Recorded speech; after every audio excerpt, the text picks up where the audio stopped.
Okey, Assalamualaikum warahmatullahi wabarakatuh. Alhamdulillah wassalatu wassalamu ala Rasulillah wa ba'd. Alhamdulillah kita sambung semula siri menghayati doa yang ke-17 pada pagi ini. Kita telah banyak membicarakan tentang doa-doa yang mustajab dan sebab-sebabnya.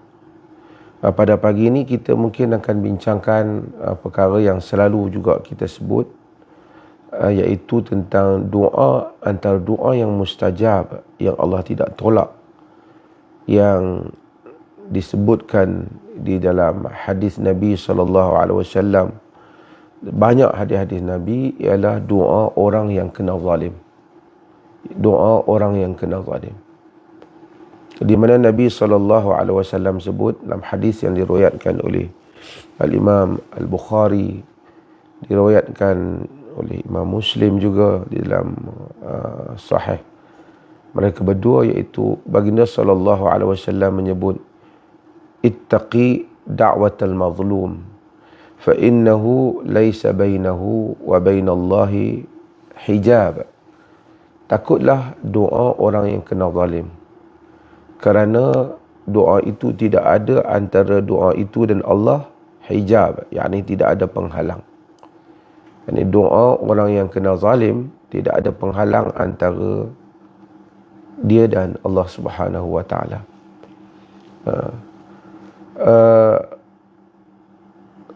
Bahkan di dalam hadis yang diriwayatkan oleh Imam Ahmad, Nabi SAW menegaskan bahawasanya sekalipun orang yang zalim tu kita nampak dia macam jahat, lalu kita zalim dia, alah dia tu bukan baik pun, dia tak baik antara dia dengan Allah, tapi kita zalimkan dia, kita inayah dia.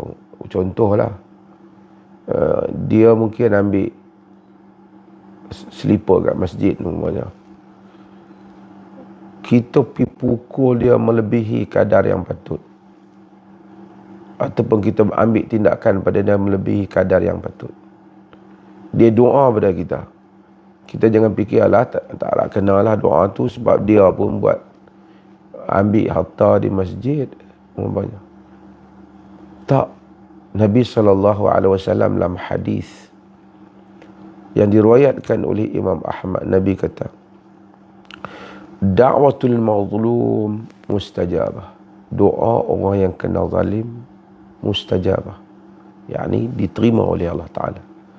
Wa in kana fajira, sekalipun dia seorang yang jahat, fafujuruhu ala nafsihi, yang jahat tu timpa diri dia sendiri, tapi masalah jahat antara dia dengan Tuhan. Maksud jahat, dosa jahat dia dengan Tuhan, tapi doa dia mustajab. Bila dia doa, kalau sekiranya dia telah dizalimi, maka doa orang yang kena zalim tu mustajab. Sekalipun orang yang kena zalim tu kita tengok dia tu jahat dia, budak dadah yang umpamanya, contohlah kan, kita pun pagi dia cukup-cukup, dia doa pada Allah, doa dia mustajab. Yang jahat antara dia dengan Allah, tapi kalau dia dizalimi, doa dia mustajab. Doa dia mustajab. Dalam hadis yang lain yang diriwayatkan oleh Imam Ahmad, Nabi kata lebih pada itu lagi. Nabi kata, ittaqu da'watal mazlum wa in kana kafiran fa innahu laysa dunaha hijab. Ittaqu da'watal mazlum wa in kana kafiran. Takutlah kamu doa orang yang zalim sekalipun dia seorang kafir. Fa innahu laysa duna hijab, kerana tidak ada antara dia dengan Allah Ta'ala hijab. Laysa duna hijab, tak ada hijab, tak ada penghalang. Kita tengok dia orang kafir, kita tengok dia kafir, kita zalimi dia. Bila kita zalimi dia, dia tak tahu nak buat apa. Dia minta pada Tuhan yang sebenar, dia tak minta pada tokoh dia. Biasanya bila orang kena zalim, wahai Tuhan, tolong aku, dia telah inayah aku, ambil tindakan pada dia. Kita ingat mungkin orang kafir, kita buat zalim dia, Tuhan tak ambil kira. Tapi Allah Maha Adil. Masalah kekufuran dia dengan Allah Subhanahu Wa Taala di akhirat nanti. Tapi kezaliman kita pada dia, apa yang tak patut dia kena, kita kenakan pada dia. Ataupun kita ambil harta dia secara zalim, kita pukul dia secara zalim. Doa dia dimustajabkan oleh Allah Subhanahu Wa Taala. Doa mustajab oleh Allah Taala.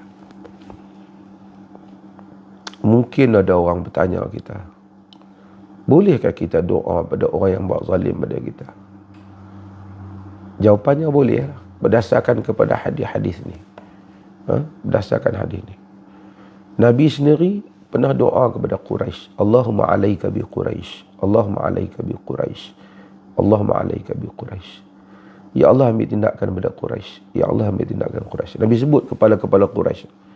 3 kali Nabi doa. Nabi sebut kepala-kepala Quraisy yang terbaik. Dan Allah memang mengambil tindakan pada mereka. Masa Abu Jahal, Abu Lahab. Mereka telah diambil tindakan oleh Allah Azza wa Jalla. Maksudnya kalau kita dizalimi, kita doa. Kalau kita benar-benar dizalimi, doa kita mustajab. Kalau kita benar dizalimi lah. Jangan kita tak dizalimi, kita rasa kita dizalimi. Tapi kita dizalimi, doa kita mustajab. Walaupun agama sukakan kemaafan, tetapi kita bicara tentang soal doa sekarang. Mustajab ataupun tak mustajab doa. Di dalam riwayat Al-Imam Al-Bukhari,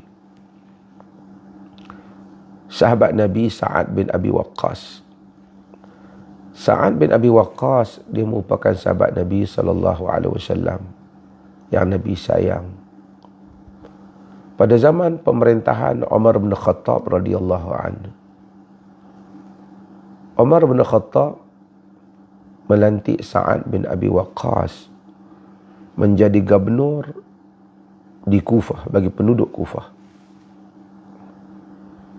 Dan pemimpin yang saleh, dia saleh Sa'ad bin Abi Waqqas. Tapi ada satu puak yang tak setuju dengan dia ni, saja ada buat cerita dia ni tak betul, pengurusan dan macam-macam. Bawa berita ni kepada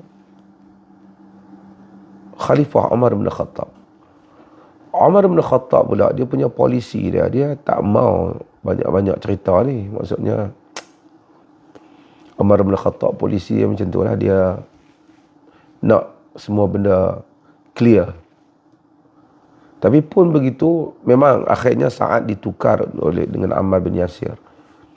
Tapi saya nak ceritanya, dalam proses Umar bin Khattab nak selidiki betul ke dia kata Sa'ad ni tak bagus pengurus pentadbiran dia, Umar hantar tim lah, pergi buat inquiry, pergi masuk ke masjid demi masjid, tanya orang Kufah. Mereka telah bagi tahu bahawasanya bagus Sa'ad bin Abi Waqqas.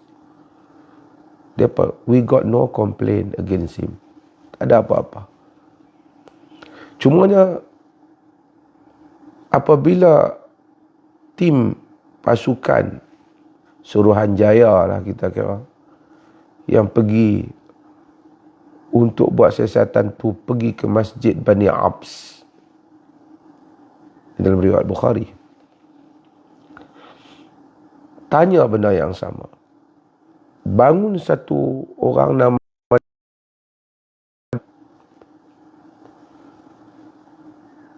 Usamah bin Qatadah. Dia bangun, dia jawab soalan yang ditanya tu dengan cara yang tak jujur.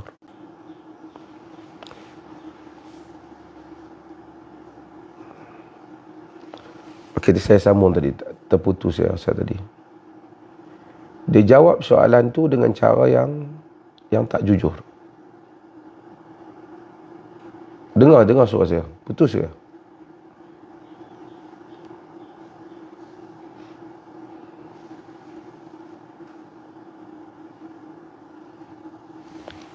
Saya sambung semula. Apabila pasukan yang dihantar oleh Umar bin Khattab radhiyallahu an pergi ke Masjid Bani Ams. Di Masjid Bani Ams ada satu orang nama Usamah bin Qatadah. Usamah bin Qatadah dia bangun menjawab soalan tentang dalam menilai Sa'ad bin Abi Waqqas, gubernur mereka. Sa'ad bin Abi Waqqas ni kita kena tahulah sahabat Nabi. Ini cerita pada zaman Umar bin Khattab radhiyallahu an ketika Sa'ad menjadi gubernur. Setelah tim peninjau ni pergi tanya semua tentang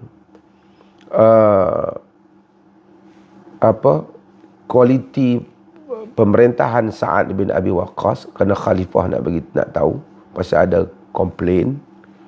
Semua kata okey. Tapi Masjid Bani Ams bila pergi, Usamah bin Qatadah bangun, dia kata macam lain. Dia kata, amma inna syattana,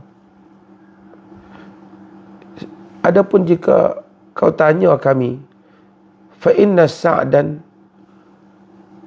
kana la yasiru bis-sariyah wa la yaqsimu bis-sawiyah wa la yaqdilu fil qadiyah. Kalau kau tanya kami, dia kata, fa inna Sa'dan kana la yasiru bis-sariyah. Sa'ad ni tak menyertai peperangan, dia boleh beritahu macam tu. Sedangkan Sa'ad ni berapa lama dengan Nabi berjuang. La yasiru bis-sariyah wa la yaqsimu bis-sawiyah. Dia tak adil dalam pembahagian. Wa la ya'dilu fil qadiyah. Dia tak adil di dalam hukuman. Dia kata begitu pada Sa'ad bin Abi Waqqas. Sa'ad bila dengar, dia kata macam tu. Sa'ad bin Abi Waqqas kata, amma wallahi la adu'uwanna bithalasa. Demi Allah, aku akan doa dengan 3 perkara. Apa doa dia? Dia kata, Allahumma in kana abduka hadha kadhiban. Ya Allah, jikalah hambamu ini, yakni Usamah bin Qatadah, yang bangkit, yang tomah dia tu di depan khalayak ramai tu, in kana kadhiban, jika dia seorang pendusta, qama ria'an wa sum'atan, bangun kerana nak tunjuk dan nak bagi orang lain dengar saja, nak menunjuk, fa'atil umrahu, maka panjangkanlah umurnya. Ini perkara yang pertama dia doa. Wa'atil faqrahu, panjangkanlah kefakirannya. Dah minta panjang umur, minta panjangkan pula kefakirannya. Wa'arridhu bil fitan, dan bentangkanlah dia kepada, iaitu dedahkanlah dia kepada fitnah. Fitan ni kepada fitnah, jamak pada fitnah. Sa'ad doa kepada Usamah bin Qatadah kerana memalukan dia dan menuduh dia di khalayak ramai. Kata rawi hadis, kami tengok selepas daripada tu Usamah bin Qatadah ni syaikhun kabir, maftun, jadi satu orang tua lah sampai cukup tua, hidup dalam keadaan fitnah. Bila orang tanya dia, dia kata, asabatni da'watu Sa'ad, telah menimpa aku doa Sa'ad. Dan sebahagian riwayat dia kata, asabatni da'watu rajulin mubarak, telah menimpa aku doa lelaki yang diberkati, iaitu Sa'ad bin Abi Waqqas. Apa jadi kepada dia? Rawi kita, fa inna ra'ait, rawi Abdul Malik rawi dia kata, fa ana ra'aituhu ba'd, aku tengok dia, saqata hajibahu, dia bulu mata ni dah turun dah, saqata hajibahu ala ainaihi minal kibar. Bulu mata ni apa, bulu kening ni, hajib ni, jatuh sampai turun ke mata ni sampai kerana dah tua. Kalau orang betul-betul tua kan, mata ni, bulu kening ni dah turun ke bawah. Wa innahu la yata'arrad lil jawari fit turuq yaghmizuhun. Dia masih lagi dalam keadaan tua macam tu pun, apa dia buat? Duk kacau gadis-gadis di jalanan dan nak cuba meraba mereka. Raba mereka. Kacau gadis-gadis di jalan. Benar-benar doa Sa'ad bin Abi Waqqas menimpa dia. Benar-benar menimpa dia.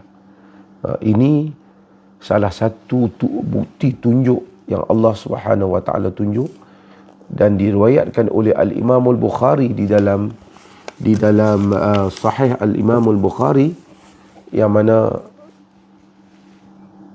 satu orang telah ditimpa doa sahabat Nabi Sa'ad bin Abi Waqqas. Dia doa kepada orang yang telah menuduh dia di khalayak ramai. Tapi doa Sa'ad tu kalau kita tengok, Sa'ad kata, Allahumma in kana abduka hadha kadhiban. Ya Allah, jika hambamu ini berdusta, qamariyaan wa sum'atan, bangkit untuk menunjuk-nunjuk pada orang. Jadi dia tak putus terus doa tu, dia kaitkan kalau dia ni pendusta. Jadi ini pun kita kena ambil cara juga, bagaimana doa pada orang yang zalim. Kita kata, Allahumma in kana hadha, ya Allah, jika dia ni, jika betul lah dia, kita tak terus tuju pada dia, kerana Allah lebih tahu. Nanti kita kata macam tu, dia tak macam tu. Jadi kita kaitkan, Allah, jika sekiranya dia demikian. Di dalam riwayat dalam Sahih Muslim, ada sahabat besar Nabi SAW, Sa'id bin Zaid. Kita tahu antara orang yang Nabi SAW jamin syurga. Dia doa kepada satu orang yang bernama Arwah binti Aus. Arwah binti Aus ni, dia telah tuduh Sa'id bin Zaid ambil tanah dia. Dan dia bawa kes ni kepada gubernur. Ketika itu ialah Marwan bin Hakam, gubernur Bani Umayyah. Bila dia buat macam tu, Sa'id bin Zaid tak ada cara marah dia Sa'id, kerana dia tuduh macam tu, padahal dia tahu itu tak benar. Bawa pula kes pergi kepada pihak atasan yang tak benar. Sa'id bin Zaid kata, Allahumma in kanat kadhibatan fa'ammi basaraha waqtulha fi ardiha. Ya Allah, in kanat kadhibah, jika dia ni satu orang pendusta, fa'ammi basaraha, maka butakanlah matanya. Kira Sa'id bin Zaid doa sampai buta.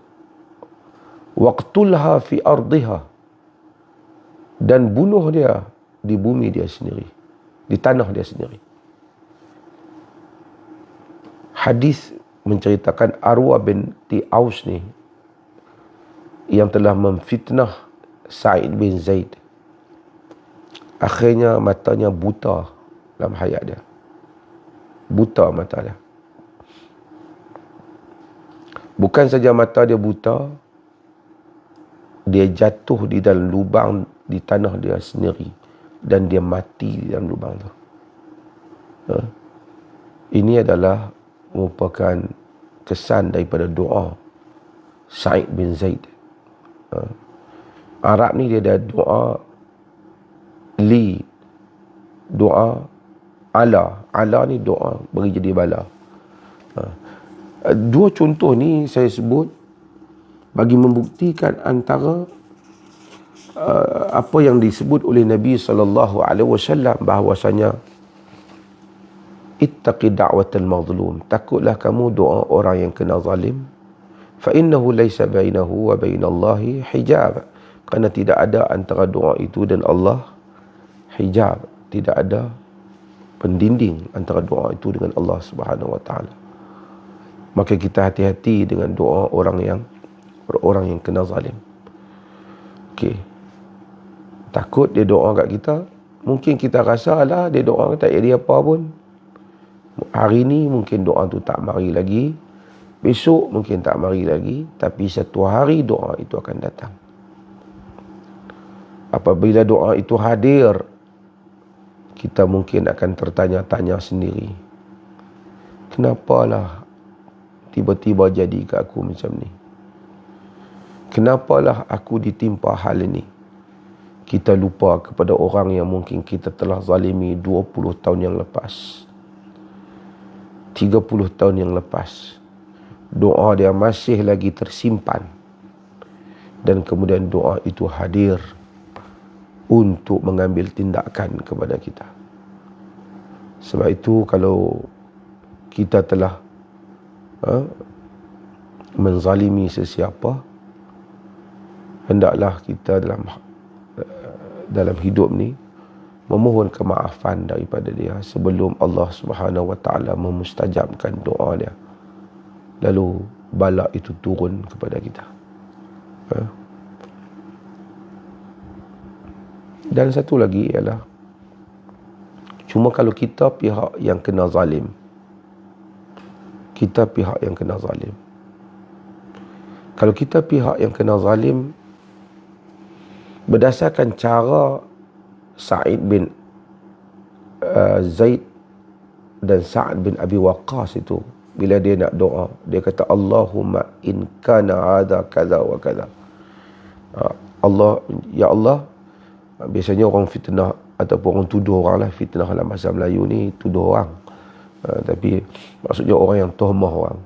Allahumma in kana hadha kaziban, ya Allah jika dia ni pendusta, ataupun kalau kita nak sebut hal lain, ya Allah jika dia ni memang benar-benar mengambil harta aku secara zalim, ya Allah jika dia ni lah orang yang menuduh aku secara dusta.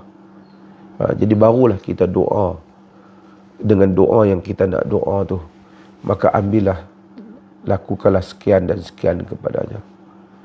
Doa kita ketika kita dizalimi itu didengari oleh Allah Subhanahu wa taala, dan satu hari doa itu akan muncul. Terutama orang-orang yang ahli ibadah, ketika dia doa, ketika tahajud dia, ketika sujud dia, kepada orang-orang yang menzaliminya, dan orang-orang yang menzalimi itu akan mengetahuinya. Hatta kalau dia satu orang jahat, mungkin kita tengok dia tu jahat je, ibadat pun tak jaga, tapi masa kita pukul dia, kita buat nanya dia, kita ambil harta dia secara zalim kepada dia, dia pun angkat tangan doa, ya Allah, dia telah zalimi aku, kau balaslah pada dia. Doa dia mustajab, satu hari akan datang pada kita. Saya kadang-kadang sebut contoh untuk orang faham mudah. Mungkin orang yang kita zalim tu, dia pun tak kenal kita, kan? Macam kita lah, di Facebook kita pergi maki ataupun kita pergi fitnah orang, kita bubuh nama yang orang lain tak tahu, kita buat cerita dusta, cerita tu tak wujud pun, kita buatlah status kononnya sekian-sekian. Kita zalimi orang, orang tu pun tak tahu siapa dia balik ni, tapi dia doa dia akan kena pada kita. Kita mungkin adalah dia akan tahu nama aku apa, tapi Allah tahu siapa yang buat. Dia kata, ya Allah, orang yang buat status yang bohong dan zalim pada aku ini, kau datangkanlah fitnah dalam hidup. Jika benar dia berniat jahat, datangkanlah fitnah dalam hidup dia. Contohnya, dia pun tak tahu, tiba-tiba satu demi satu kejadian berlaku dalam hidup dia. Dia kata, apa salah aku? Aku duk pergi sembahyang, Aku duk puasa, rupanya dia kaki fitnah. Tengok orang berbeza pendapat dengan dia, dia reka benda-benda yang bohong supaya orang lain boleh membenci orang yang berbeza pendapat dengan dia.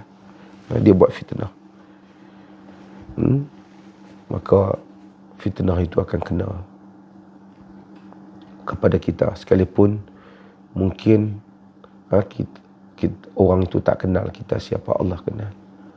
Macam kadang-kadang kita bawa kereta, kita langgar lari, orang tu mungkin tak tahu siapa yang langgar, tapi Allah tahu.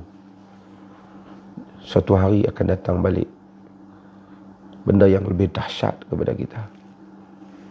Kita bawa kereta, kita nampak lopak air, sedangkan orang tu bawa motosikal dengan anak dia, dengan apa, kita langgar lopak tu.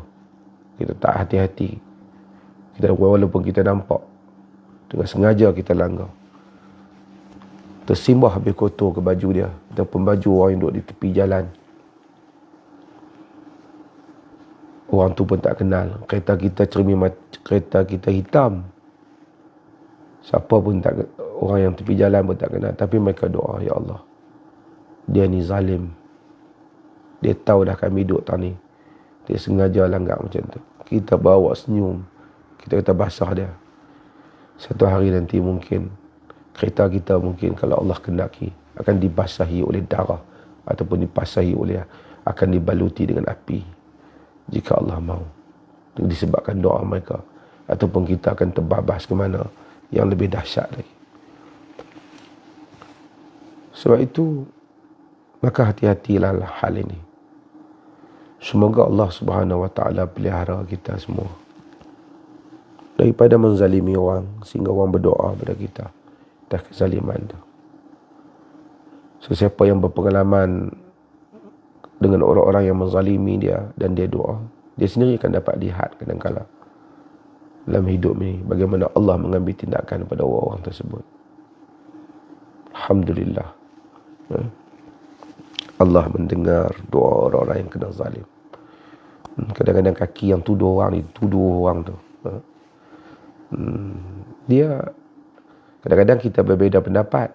Beza pendapat biasa, saya kata, kita pegang pendapat yang bukan kalam Imam Syafi'i, kalam imam lain, Imam Ahmad ke apa. Dia buat fitnah.